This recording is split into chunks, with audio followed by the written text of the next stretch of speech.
Welcome back for part 3, how to upgrade SOS Connect and why you should.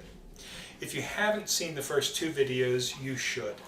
101 explains what SOS Labs is, who can use it, who should not use it, what SOS Connect is, and 202 explains some scripts, which you're going to see me use shortly here, and which will make your life easier. So, when I jump out to my terminal and I kick off my start SOS tunnel script, oh, look at this. A newer version of SOS Connect, etc. is available. You can download it here. What to do about this? So why should you upgrade? You could ignore this. I mean, I'll be honest, you could simply ignore this. In fact, you could currently be running several versions back. I do not recommend that, but in theory you could do it.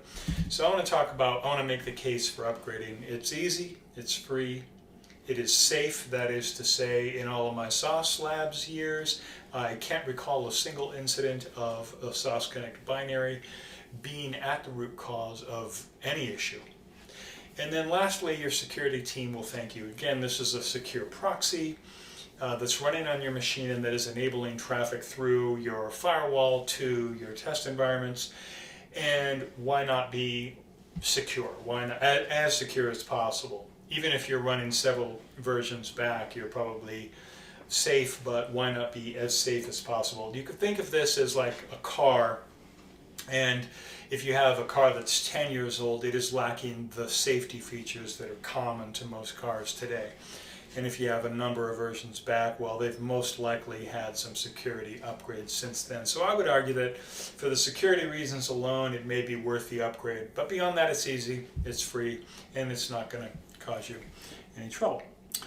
All right, so the first step here is to make sure that your tunnel is not currently running. So to do that, you go into your portal, you go into your tunnels tab, and you look and see if your tunnel is there. My tunnel is, and so I'm going to shut it down here. And I will watch it, see it's spinning down here, and I will watch it shut down in the terminal. And I'm looking for those last 2 lines, connection closed, and goodbye. Very well, I know. Good.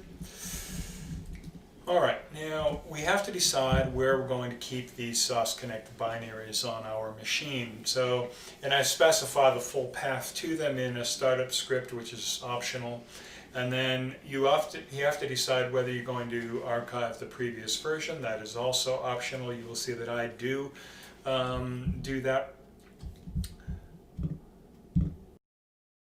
This is where I keep mine on my machine in a SOS Connect folder in DevTools. So I'm going to copy this.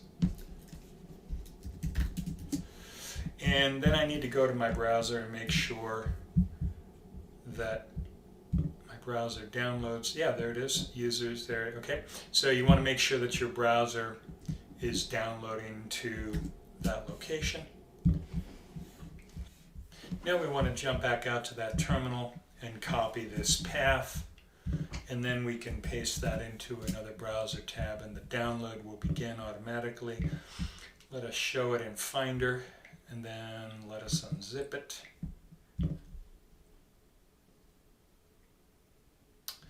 Very good. Okay. Nuke the zip archive, we no longer need it. Inspect the directory structure there. That all looks good. Very good. Next, I need to update my start tunnel script.